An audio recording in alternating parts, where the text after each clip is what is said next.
Podcast, episode 1036, and decidedly no whistles. No whistles. Oh my God, it makes me so tempted. No whistling will be happening. You know, we'll just give the people what they want. What they want is no whistles. I guess. Okay? What I crave is a 5-star review, and what I got was a 2-star. Wait, there's a fly. What I got, I hope I don't get a bad review for that. What I got was a 2-star review from a, quote, longtime listener, who not only is a longtime listener, but is active in our Discord, which is it's like 50 people. It's not like a million people in there, okay? These are the true brainiacs. Right. And she decided to waltz her way over, and I'm assuming it's a her, over to the old Apple iTunes rating system and say, enough already. Enough. You're hurting my ears with your whistling. And so, like, I suppose that was effective. I want to create, like, a graveyard of just all of our whistles. And it's a real shame because yesterday was my birthday, and Sarah gave me a slide whistle. I did. I'll tell you what, though. Good luck me getting that because Lincoln stole that immediately. It is hilarious for a bit. Like, you take that to school and guess what song I'm playing? With the slide whistle. Oh my gosh. Can't clap to the beat, but is going to have you guess what he's playing on the slide whistle. Yes, and it was fun. I will say Adam was much better at guessing than I was, but that's funny. I mean, he loved that thing, and so much that we're trying to talk, and then the slide whistle. And I'm like, Sarah would love this. I would love that, because that's how I was at camp. I brought the slide whistle with me at camp, and then anytime somebody said something, I was like, ooh. And I thought that was very funny. Well, Sarah, as usual, delivered on gift giving. I do think that one of those gifts was one of my best work. The steam cleaner? Well, that also fantastic. Correct. Tell the people. Sarah's gave me... Okay, so everything's wrapped in, obviously, because she's meticulous. Everything is wrapped beautifully. And then, you know, we wanted to guess, so we shook it. Yeah, that would be a fun one to shake. And what a treat that was. Right. I tried to, like, stuff it with some stuffing so it wouldn't be so loud in the mail. But I mean, it's so much stuff in this little tiny box, like just bigger than like a box of cards or something, or a deck of cards. And it sounded metally. And we didn't know what it was, but we knew it was going to be fun. And I opened it up, and inside was a scroll. And the scroll had instructions on how to make friends with crows. Yes. Okay. And hand-typed. It was typed. As all typed things are. Yes. And it was very detailed instructions, and also then a list of items within that are going to help me on my journey to befriend a crow. Yes. And in the box was just like an abundance of like shiny trinkets, and little stones, little pretty things, sea glass, little like catch random, their eye. yeah. And what maybe I didn't put in the note, what I did do is in my research on what crows like, they see fluorescent. They see like not infrared, but like the same thing. Like if you were to look underwater, iridescent with a black light. You know how things glow under black light? Yeah. Like basically crows have like that. Yeah. They are able to see that. So I painted that's why they have that paint on there, because the paint is the paint that they will be eye-catching to a crow. I actually wasn't sure if you made it or bought it. I made it. You should sell these. Well, they should go in the Brain Candy store. It's harder to collect trinkets than you think it is. I started because that was going to be your Christmas present, but I didn't have a full enough box, so I just kept filling it until. Well, I loved it, and I love it. Not past tense. I still do, and I'll tell you what. What if it works, Sarah? I know that. I really think if anybody's going to have a good, we've set you up for success. The only thing I didn't include in there were because then my dumbass was like, oh crap, I forgot to go to the bird feed store because I was going to get like peanuts and stuff that's actual like that. But I'm like, she has bird seed. So she can just do that. And I bet if you were to lay out the bird seed around the item, you got to like, but I thought it's brilliant. It's so funny and great and just inventive and just wonderful. This is a lesson in gift giving. Yeah. I mean, I don't know what you're going to say next, but yeah. It really is. Because, well, even if you had just given me that, because it's like you made it. It was so thoughtful. Took a lot of like thought and intention and time probably. But it wasn't like $1 million. Right. Because I don't think you got to, yeah. It's that's the kind of gift people really love and remember. I'm so glad because then I thought, I was like, did I get it? Like, this is kind of like a cheap gift. Like, is that? Please. Please. And then the steam cleaner. We went out that night and Adam goes, this whole time we're out, you're just thinking about that steam cleaner, right? And do you like how I kind of set you up on the few episodes ago? I just wanted to make sure that like my instincts were right, that I can get you a cleaning product. Because I remember my mom being very upset when she got a vacuum for like. Yeah, I think it's harder when it's a romantic partner. Right. But I still loved that. When my ex-husband got me a vacuum, I loved it. And so I was thinking. A Dyson. And then when you're like, there should be a product that does this, I was like, wait till she's. It's like, we don't have to invent it. And then I'm going to show you how well it works, everybody, okay? So, and then I'll do like an affiliate link, and we will make a little bit of commission. This is going to keeps on giving. I tried one, and I mean, the very first thought I had, I got one for Amy because she wanted to clean her bathroom and had talked about like cleaning her bathroom. So instead of just buying it, I bought it, and then I surprised her when she was gone with a fully steamed clean, brand new. She was like, "Oh my God!" It's like, whose house is this? And like, I unscrewed like the drain, and I steam cleaned the inside of like the drain, so all of that. Say it everything slower. Right. And I like the whole shower, and I mean, it took me hours to do. Wow, and that is a labor of love. But also it was so fun for me. And the whole time I'm thinking, Susie's birthday present, because this was Amy's birthday present back in October. I love it. It's very therapeutic for me. It's very satisfying. It's it's sort of like, it's the flip side of like a disorder where where they talk about how like eating disorders and stuff, it's like to create the illusion of control. Right. Yes. This is that same mechanism, but like in a non-sick way. Right. Now, if we lose you for 8 hours and you're like not, which I don't think you'll do because you have good self-control, but I really think that you're gonna, and you could clean anything. You could all the stuff. I should do that to her washing machine. Washing machines, grout. I couldn't believe the job it did on grout. So you're going to have so much fun. This is now officially an ad. Thank you so much. Oh my gosh. Thank you for appreciating it. Thank you so much, as always, for your thoughtfulness and kindness and generosity. It's always very nobody touching. Is more deserving. So thank you. I felt very loved and seen and tickled. Oh, good. I really was. Because it's fun to get a gift you genuinely love, you'll genuinely use, but also it's funny. That's what I was going for. Yeah, you did a great job. Yes. You haven't really gotten an opportunity to share anything. Well, I absolutely did. I shared my enthusiasm over your birthday gifts. Oh, no. I'm just saying, like, what's new with you? Oh, I went to my friend Jesse's 40th birthday. Shout out to Jessie. Shout out to Jessie. Very lovely woman. The best. We've been friends since kindergarten. Teacher of the year. Coach of the year. Oh, coach of the year. But in my mind, teacher of the year too. That's right, coach of the year. But she is a teacher. She is a teacher, yes. And I always say that to her. I'm always like, coach of the year over here, and she's like, because that's coach a really of the year. big I'm like, deal. I don't think you realize what a big deal that is. Like in all the coaching, the opposite of that. Yeah, right.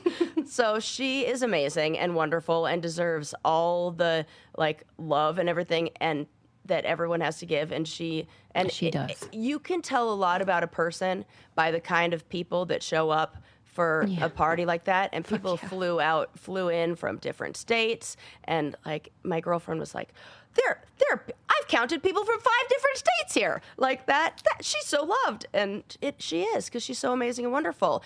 And I highly recommend getting all your friends together and having a dance party to the music that you listened to in high school. And it's good for you, the soul. We just had the best time ever. And it was nice. Like a lot of the friends that she had kids, and like the husband stayed home with the kids, and they let the wife just go play and have a fun weekend. And then the guys who were there were so fun. They were fun on the dance floor. I was like, this guy, who's this guy? This guy's great. Like, it's just so many fun people. And nice. Everybody just had fun, and we just danced our little hearts out till 11 p.m. And it was funny because before that, we're like, where are we going after? 9:30 hit. We're like, we ready to go home after this? I'll tell you what we're going after. Yeah, bed. Mm-hmm. So, yep. And I'm sure that you were staying like in an Airbnb or a hotel, but I bet you were really missing your cozy earth. Oh, I always miss my cozy earth. Sliding into those. I was missing my cozy earth when we had done that thing where you rotate out the bed sheets, and for a while, like the spring colors that we had used are now getting retired into the linen closet, and my spring colors are not cozy earth. And then I put the cozy earth on my girlfriend's bed.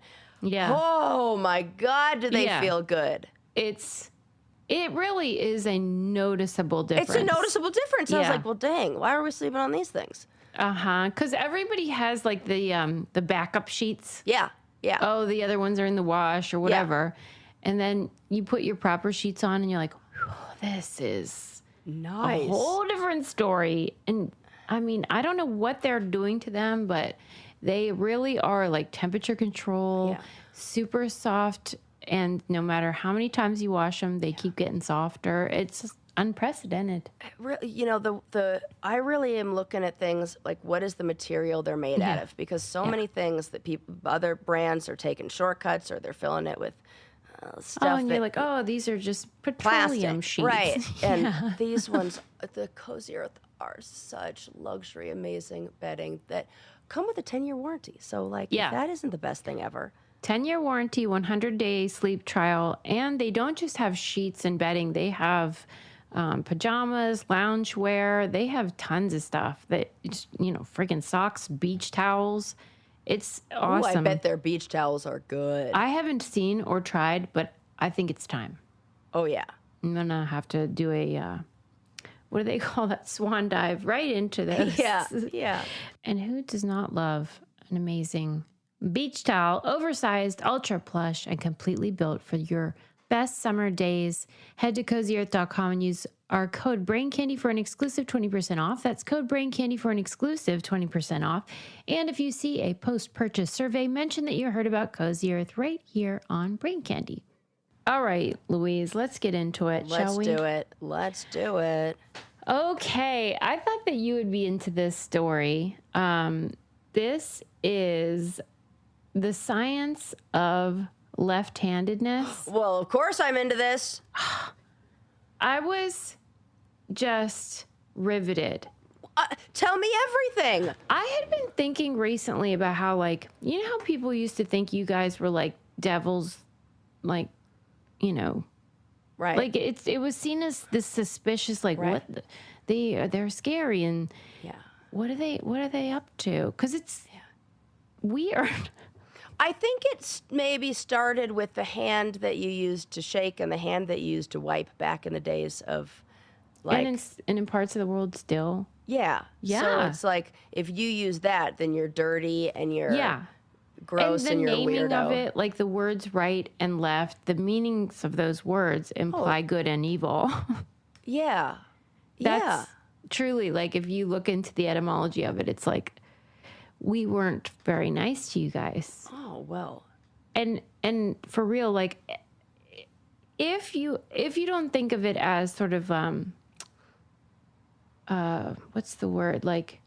Being unkind or prejudiced towards certain types of people, that right-handed, left-handed like thing that people do in parts of the world still. Yeah.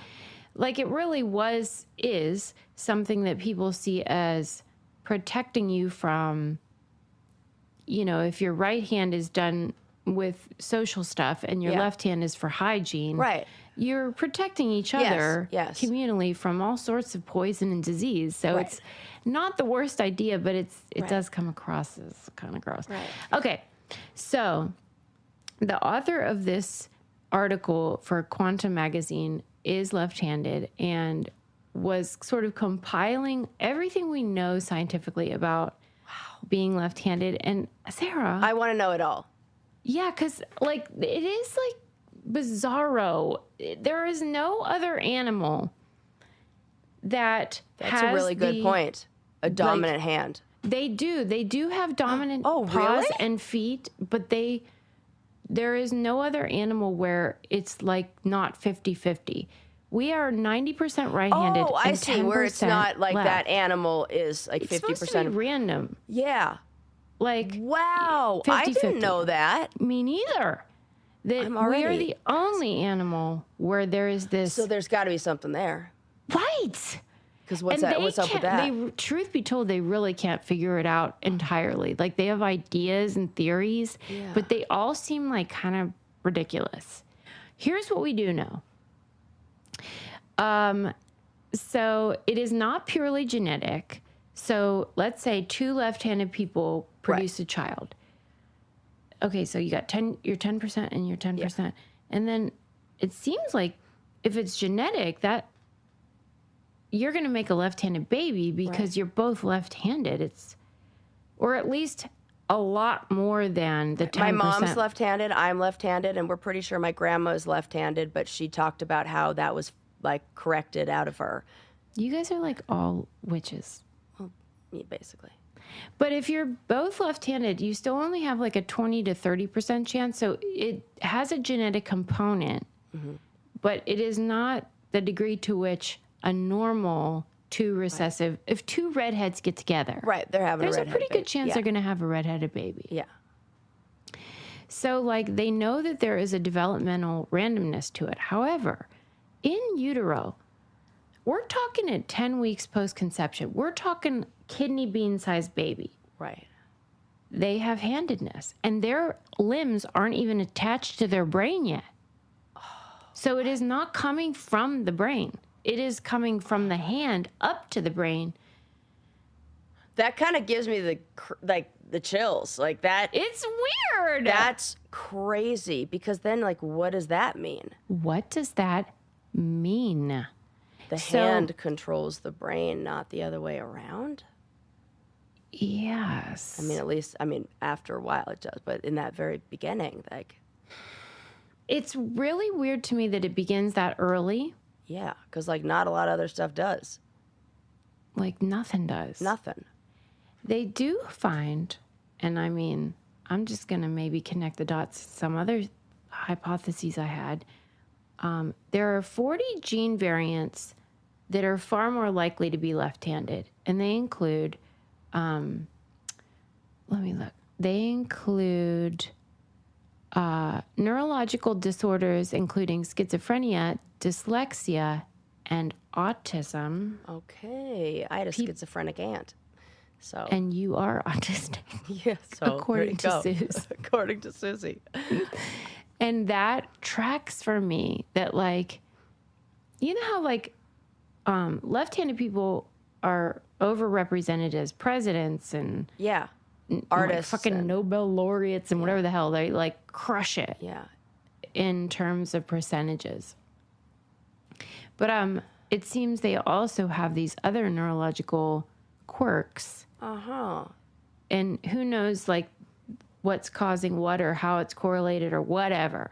But I just think it's wild. I want to read that article. article. To be left-handed. Okay, I'll send that. Well, you'll get it in the newsletter. I'm so surprised that so many of the Renaissance painters were left-handed because that was a time where they were still teaching you to not be left-handed. You know, indeed, my brother is left-handed and was forced. Now he writes with his right hand. He was forced by the nuns. Those and nuns. that seems really cruel. Really cruel. Because and this is kind of like not, I'm changing the subject a little bit, but one of the not weirdest, but thing that like sticks in my head, I think about often, was one time I was getting my legs waxed, my bikini waxed, and the waxer said, "Are you left-handed?" Yeah. And I said, "How do you know that?" And she goes, "By the way your hair grows. You have more hair on your right side." Stop it. What does that mean? I don't know. She didn't have to provide any other information. But she just said anecdote, like in what she does, she can always tell who's left-handed. See, these are the people that aren't getting together with the scholars. Because, right. like, the waxers and the scholars scholars don't know about that. They don't know about it. But the waxers are like, oh, yeah, we totally know about that. We are like in the Venn diagram of people who talk to both yes, the waxers and the scholars. Yeah. Wow, that is fascinating, Isn't Sarah. that interesting? I think about that every time I go to wax, and it's more difficult on my right side. I'll tell you what else is interesting, and that is how much I love Rocket Money. Yes. Well, do you love saving money? Yeah. How could you not love it? Could you imagine if you're like, nah, I'm not into that? Yeah, no thanks. A free app. No thank you for that free app that changes lives and saves you money. I love it. And alerts you if you have changes to things that maybe you had a subscription for a while and now they're like being sneaky and they're raising the price. Yeah. Rocket Money will let you know. Maybe you have a subscription that you just signed up for because you wanted the free trial, and then you're like, "Oh my gosh, I've been paying for this for 2 months." They'll be like, "Hey, you want to pay for this still?" Or maybe you have one and you're like, "That's too much." They'll negotiate on your behalf. On your behalf. Hello. I love on my behalf. What else is ever? What else? When does a company do anything on our behalf? I want behalfs. Yeah, I want in this day and age. Doesn't happen. Because I don't want to do it. I'm never going to do it. I'm never going to make that call. Right. I can barely make normal phone calls to like just make appointments. I feel so weird. So let alone one being like, "Hey, can you lower my bill?" That's never going to happen. Never. They do it for you. And it just makes me aware of what's going on with my money and reminds me of stuff I am subscribed to. And I can reevaluate, like, do I use that? Do I want that? And it's just sort of having a budget. Daily, monthly, weekly reminder. Yeah. And I think that's empowering. And I think you guys will too. And like we said, it's a free app. What do you want? Right. Rocket Money is a personal finance app that helps find and cancel unwanted subscriptions, monitors your spending, and helps lower your bills so you can grow your savings.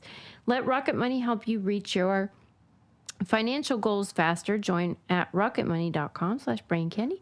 That's rocketmoney.com/braincandy. rocketmoney.com/braincandy. Yes. I love it. All right. I love it. Next on my agenda, did you watch Monsters of God? Of course I did. Let me get my notes out. Well, we can wait for yours. Do you want to wait? Because that could be a your episode thing. Because you're very enthusiastic. Dude. It seems like you are. No, we'll save it. We can talk about it now. Whatevs. I got other stuff. I got other stuff. But come on. You can't just, we got to talk. Let's talk about it. I am knew you were so gonna be into upset it. that there isn't a new episode, that I want a new episode. HBO, come on, fuck just give me yourself. all the episodes. Yeah, we can handle it. We can decide for ourselves whether we want to watch them all or not. Yeah. I wanted to watch them all, and I watched it at like 11 o'clock at night, and I was thirsty for more.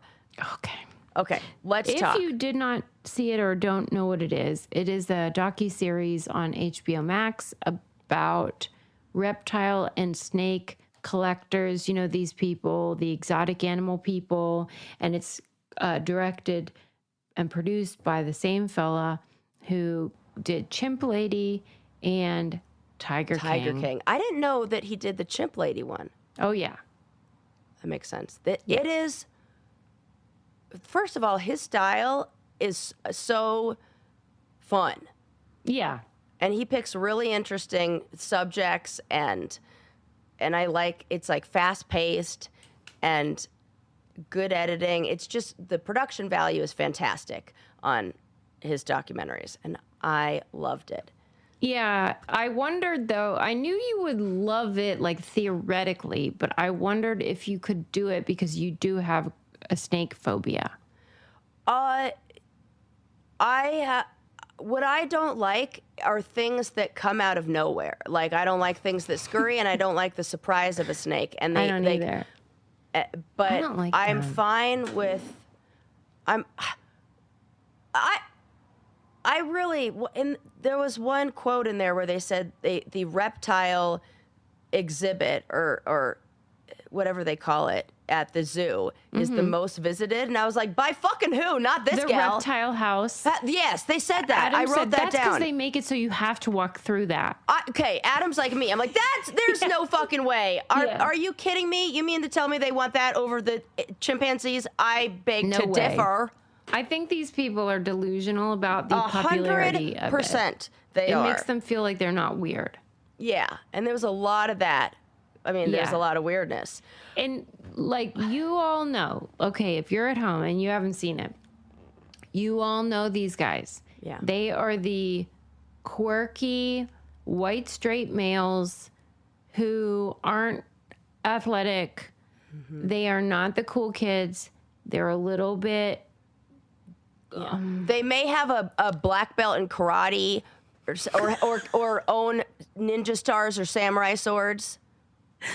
Yeah. You know what I mean? It's like kind of like Napoleon Dynamite-esque. Yeah. Or like wear Harley Davidson merch but not drive a bike. Yeah. Or ride a bike, whatever. Yes. Yeah. It's like that. Or if they do ride a bike, it's because they're like desperate to seem tough. And I feel like there are different tiers of the reptile fanatics. Good point. Are the people who maybe like want to look really tough, like, and have tattoos everywhere, and maybe they have a snake. Yeah. Then there are the people who are like the breeders and the people who are the scientists. There's the scientist community, of course, and then there's the what's the word for importing, but like the smugglers. There's the animal smugglers. Yeah. And this is who this first episode starts with. The first episode is all about how the reptile business Smuggling came to be. One thing that really surprised me is that everybody who started that industry is still alive, or a lot of those people still alive, because this was the thing that gained popularity in like the 60s and 70s. That before that, this wasn't even a thing. And maybe it was the increase in international travel, things like National Geographics and the introduction of these exotic species. Like, well, we can't travel there, but we want to feel that same sort of like... And it feels a little bit like white colonialism, and it's all colonialism, but it feels like colonialism in a way of like, or like white supremacy in a way of like, I'm gonna go to this place, because I'm just imagining the places where they imported a lot of these from, where they're like, you want the fucking iguana that's in the tree? Like that, there's 1,000 of them. Well, why do you want that? They're everywhere. We don't think it's that special. And then here we're like, I have to have this exotic creature and make it and then they all fucking think that they can tame them and that they aren't super dangerous. It's there's total a lot delusion. You can see the genuine affection and respect and adoration they do have for the species in terms of like acknowledging their beauty and sort of treating them as you would like your own pet. And now that we're talking about it, I feel like these men that we're talking about, and they're almost all men. Oh, yeah. Are the reptiles of people. Why? Because... kind of odd, takes a certain type to really understand and appreciate them, feel like they're on the fringes, feel Not like most of the time, and... most of the time people think that they're kind of weird. That's right. They are the reptile people. I think that maybe there's a certain personality type that is attracted to that because they see themselves. Excellent insight. Which they didn't say in the documentary, but maybe they will later. Because we only get one episode at a time. Yeah, it's so annoying. This was like the introduction.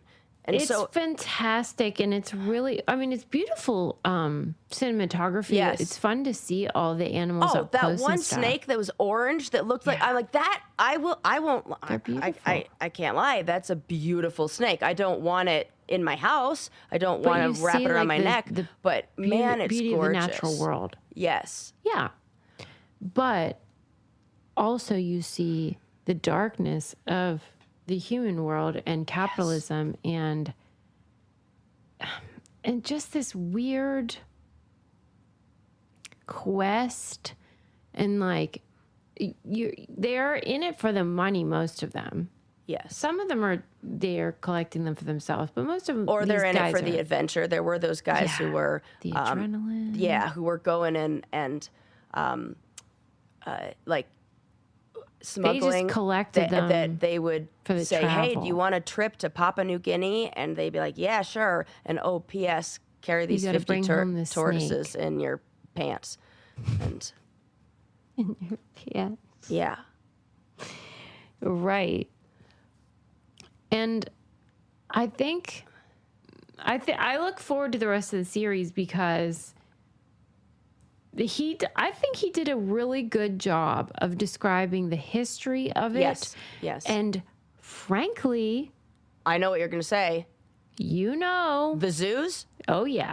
Like, can we all agree that maybe zoos now are not that way and they're more into like the conservation of species and da-da-da, but not for a really fucking long time. Yeah. And I thought, I mean, it was crazy to learn the history and how these guys who were caught smuggling hundreds and thousands of dollars worth of animals and hundreds of these species that could absolutely destroy and have destroyed ecosystems, and they got zoos. off. They did not even get punished by the law because one of the zoos that was benefiting from these or buying these reptiles was the National Zoo in Washington, D.C., where a lot of people who worked in Congress were on the board. And so they said it's a bad look if this guy goes down and he's a supplier for our zoo. So they let him out with like 90 days. Yeah. What the He was supposed to get like 14 years for smuggling these creatures and for their deaths. There were hundreds of deaths. They didn't want to get caught, so they buried a bunch of these animals in a shallow grave. And could you imagine all those reptiles together? That just is so sad. If you really love the animal, you'd never do that. And the reason that they didn't prosecute is because the government was basically in bed with the zoos, and the zoos were in bed with the smugglers. Right. Like every single fucking zoo. Like all of them. All of them. That's how they got them. Yeah, there's no other way to get those animals in to the United States than smuggling them. Yeah. And so, like, we've talked so many times on this show about these morons that smuggle snakes and turtles and whatever the hell. And it's like, this is why. Right. Because they can make a shit ton of money. Yeah, they were getting paid hundreds of thousands back in the 70s. Mm-hmm. Yeah, they're not going to get in trouble. Yeah. What? And so the first episode really centers around two main characters and then all of their like the people who are kind of working. Yeah, they're hired help. And two, and then maybe three, like the guy in Asia who was also the big importer and exporter. But can we also talk about how the main guy fits your rule for names? What's his name? Hank Molt. Do you know what you call what a snake does when they shed? That's called molting. I had to Google it to make sure. Crazy. Why didn't I was like, think of this? Susie's gonna love this. I wrote that down, and also he looks like a turtle. He totally does. His last name is Molt. And at first I thought that's just like a funny thing they're calling him. Nope. That is his legal name. It's weird. Can you believe that one? No, it's great. I love it. Yeah. Thank you for sharing that because I wouldn't have. I know that's his name, but I didn't think about it that way. Yep. What a gift. What a gift. And so we'll, keep on watching that, everybody. But okay, I'll tell you what else is great involving animals. Oh, what are you going to say? Smalls. Oh, you know what's funny is I was feeding my dog and I was like, I wish I could say to you, here's some other bird or here's some bird, but I'm like, here's some kibble that's just the same. Yes. And I bet she would like the change up of something, but That's why I love Smalls, because this is human grade cat food. And it is labeled, funnily enough, as we pointed out, with like bird meaning chicken. Yeah. Other bird meaning turkey. I forget what is the beef one called cow. I can't remember. Because my cats only want bird and other bird. that makes sense. They're cats. They love birds. I don't know why. They just love those birds so much. But so we're exclusively bird and other bird, but they have other ones. They have all sorts. And whatever your cats are into, you can get. And this stuff, they go wild for. That's how I found out my other cats were up in the trees, because there were only 2 cats coming over the stampede Like, for this isn't breakfast. right. I'm This like, isn't we are usual." missing 2 people, or 2 cats.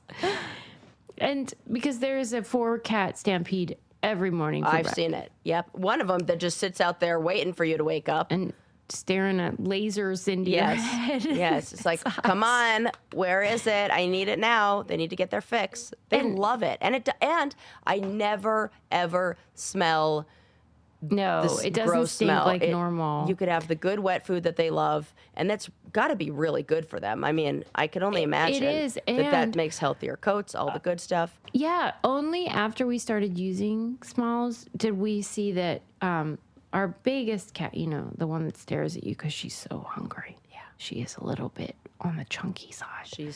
She enjoying her smalls. She used to mat in the summer. Yeah. And we'd have to cut bits out of her hair, because they would, we couldn't comb it out because of whatever. It's like poor health, essentially. Right. Only after we started using Smalls did this shiny coat, no problems. And I'm telling you the truth. That is a real true story. Well, I mean, we know it for people. When you change your diet or you're eating crap, then your hair's not going to be good. Inside to the outside. Yeah, right. so good protein, good all the things that they need. And the best freaking deal in the whole entire universe. Here you go. Yes. If you want to invest in your cat's health, Smalls is giving you 60% off your cat's first order. Plus free shipping and free treats for life when you go to smalls.com/braincandy. If your cat doesn't like it, Smalls will refund 100% of your order. But trust me, your cat's going to love Can you the taste of imagine any Smalls. cat not like that? That's like one of those, haha, okay. Yeah, Good luck. Right. But you'll love that your house no longer smells like a litter box all the time. And that's 60% off, plus free shipping and free treats for life when you go to smalls.com/braincandy. Yes. Okay. What I wanted to tell you about was I read this really awesome article in Texas Monthly about Texas Monthly. They're great.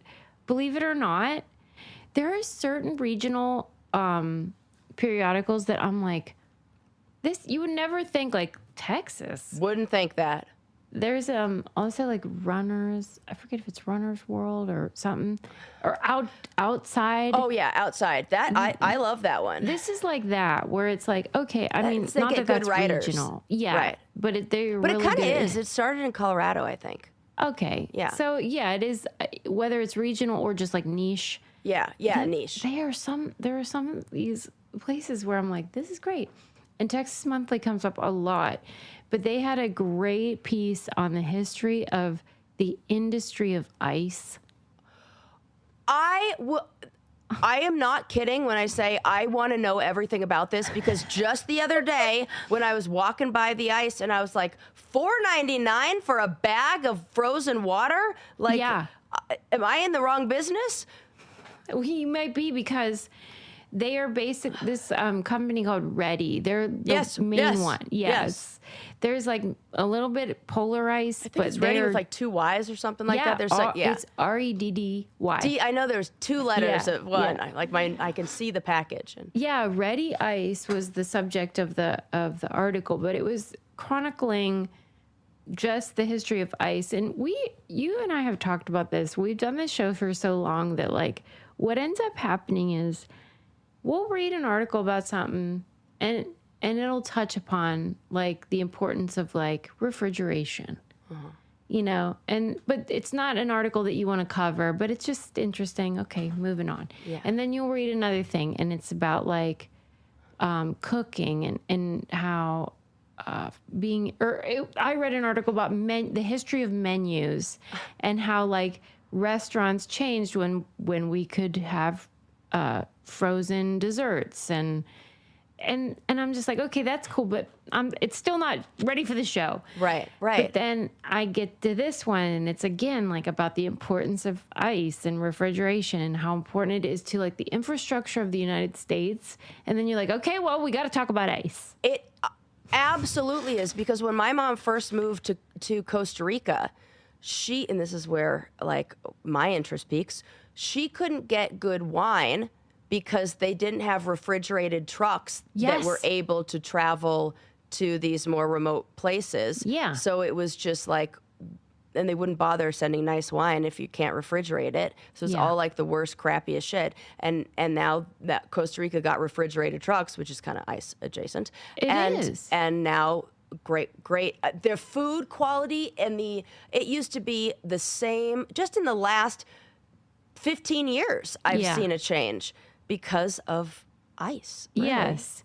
Something that we take for granted as this sort of like assumed that you can cool things when you need to is not. It's a luxury. It's not obvious or easy. It takes a lot of businesses or people or utilities to make that happen. And so it was really fun to read about it because it's just all this stuff that's obvious if you know it, but you never think about it. Can I ask a question? Yeah. Do the Amish don't use refrigeration, do they? No. That's why they got to can everything and can't freeze it all. I mean, there's different types, and believe me, some of them are on the plains next to me, those Mennonites. Okay.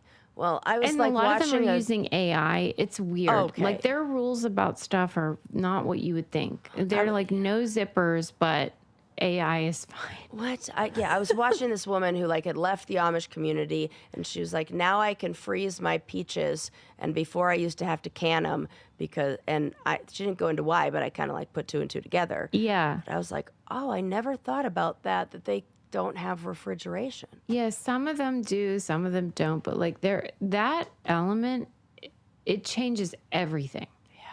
Like the spoilage of food alone is just like enormous. And that doesn't even include, obviously we like it for our drinks and stuff like that, but also medicine, the ways that we preserve organs, the ways that we keep medicine safe from spoiling. These are like hugely important things. And we just are like, yes. Yeah. Didn't we talk before about how Dippin' Dots helped with the vaccine and COVID? Like the technology for Dippin' Dots was like the same technology that they used to transport vaccines like in fast. Yeah. And it really makes a difference, clearly. Mm-hmm. And I love something that we don't think about but use every day. It's like white paint or Helvetica or...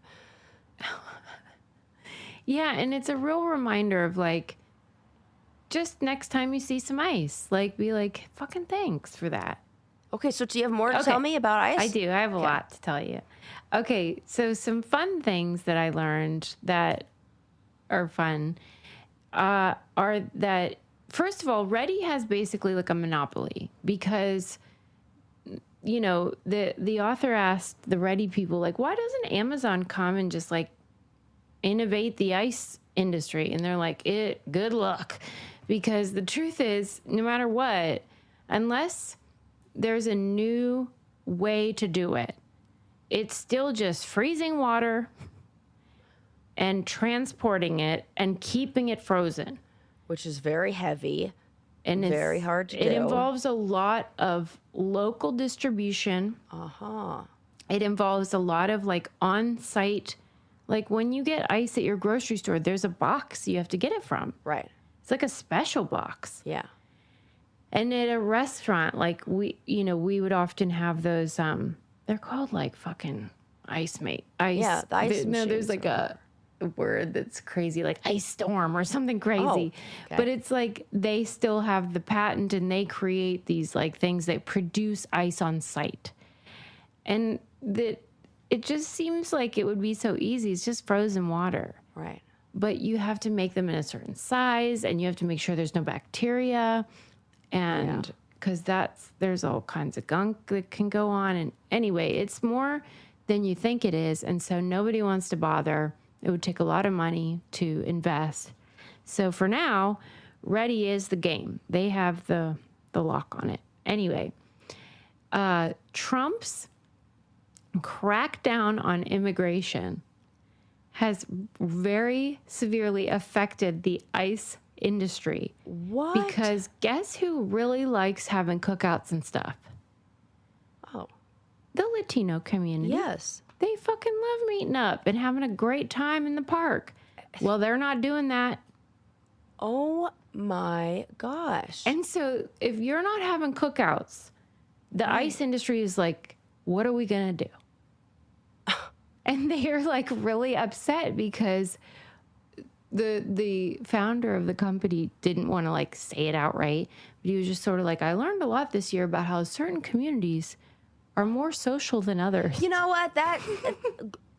Oh my gosh, fucking A. Right? Keep the partiers. It's going to be Yes, so these are the fun boring. people. These are the fun people. And anybody who's lived next door to anybody who's like Latino knows that they have the best fucking parties and they absolutely will invite you over. Bring Have a you six ever pack seen of a beer black and family like, reunion? Best party you ever best. heard. Right. Well, if they thought that if they had one, they would be punished, they probably would stop having them. Right. Right. So anyway, that's been a real problem for the ice community, but great for the ice community. Okay, so then they were talking about, similarly, of course, you had that problem during like 9/11. Everyone just stared at their TVs for 3 weeks straight, and so then no one's buying ice. And I know, Sarah, isn't it crazy? And I bet COVID too. The beginning of COVID, because everyone was just staying home. Nobody was needing gathering big in bags of ice. Yeah. In the beginning. But those were like 3-week ones. Right. Okay, Sarah, I bet you can get it. What do you think the biggest day of the year is for ice purchasing? It's 4th of July? 4th of July. Yeah. This is a real big, and we had the 250th semi-quincentennial this year. They were working. Should have been their biggest, right? Yeah. And they have to work like 24 hours. They have to keep the factory open 24 hours during the summer. It's a nonstop ice cubes going on. Okay. Then it was talking about how, there was this company called the Southland Ice Corporation, and they were what is known as an ice house. Have you ever been in the South and they have like a bar that's called the something ice house? Like the Texas Brewery Ice House or whatever. Can't say I have. Well, they have a lot of them in the South, and these used to be actual ice houses where the ice would come in, and you'd have to keep it in this house because it would melt. Okay, well, that makes sense. This was like a real problem where, we made ice, everybody. Right. And everyone's psyched, and then it would just melt. Well, so they had to make these like insulated houses, and you could come get this ice, but like whatever. So they had them all throughout the country. And then eventually they became bars because people would always want to go there because they were hot and be like, let's go to the ice house. Good drinks when the ice is right there. And then the Southland Ice Corporation was rebranded. It became 7-Eleven. What? Yes. Oh my gosh. Isn't that wild? That's like the history of 7-Eleven too. It's all about ice. And like when I said to you, I had read that article about menus and the history of restaurants and stuff, so much of it is just about like what we're able to do quickly, easily, efficiently, and safely. And so a lot of that has to do with refrigeration and cooling and what you can keep chilled for long enough to be edible and stuff like that. Anyway, it was such a great article. I learned so much. And basically what I took away, and I don't know whether they meant for me to do this, but what I took away is that ICE is a utility. ICE, I see as like a water company. Yeah. In the same way that water companies, electric companies, gas companies are a utility. They're not private. They are a part of the infrastructure. Yeah, and because if you were to get rid of it, it's not like Coca-Cola. You can get rid of it, and there's still... You cannot get rid of ICE, especially for medicine. Yeah. And really just for preservation of food. God. Think about organ transplant. There are so many things like that. Or like if you cut off a finger, like what you got to put it on ice. And lots of medicines need to be refrigerated. And like these ice companies, but it's really just a couple, and it's mainly just Ready and Polar. They have to keep like a reserve of ice on ice for like an ice emergency. For an ice emergency. So if a hurricane comes in, and then suddenly we need a bunch of ice for the hospitals and stuff. Dude, we're fucked. I'm saying this is a public utility. I think it should be not a private thing. Because what happens if we were to lose power, and then that like puts a lot of people in danger? I never even thought about that. Yeah, it's not just comfort. No, it's not just, hey, I'd like this, like, Manhattan to have a couple cubes. Yeah. This is for life or death. It is life or death. And, like, I'm so glad I read it because I never would have thought of it that way. Or think about, like, women who freeze their I mean, now I'm thinking about, like, refrigeration and like, a freezer. And without that, like, freezing your breast milk for babies, like, that is how we store that. And yeah. So I don't know. I guess it just was such a cool article to read. I hope that writer wins like an award or something because it's a regional magazine and it's sort of like, wow, that should have been in the New York Times, the New Yorker, or something like that. Because it's fascinating and it's something that everybody uses. There's nobody who's like, no ice for me, thanks. I mean, maybe not in your glass, but in your life. It is funny to me how like Europeans think we're fucking crazy for how much we love ice. I know. And but we also love water like that, and like they don't. We are very thirsty. Don't drink water. I think you can tell. But they don't drink water. They look dehydrated. Well, I think they got better food quality and better everything. Yeah, so it kind of evens out. Yeah. I'm saying, like, when they do something that I love, I'm like, look how great. When we do something like drink water, they're like, what the fuck? Okay, like, give us credit for good stuff, for good hydration, for goodness sakes. Yeah. Okay, wait. I know I'm wrapping up, but Louise. Yeah. This is important, and I need your help. Tell me. I'm here. Tell. Did you see any of the Perez Hilton footage? No, I didn't. I've heard whispers of the stories and that he's like in a. It was like if I send it to you, will you watch it or will you be like? No, I'll watch it. It's the most traumatizing thing I've ever seen. What? I don't know what would make me traumatized by. What is the details of this? Well, okay. Well, I don't know what you know, but basically, Perez Hilton, the gossip columnist, an entertainer, he had a mental health crisis. Yeah. That unfortunately, period, but also unfortunately, he live streamed. Oh my God.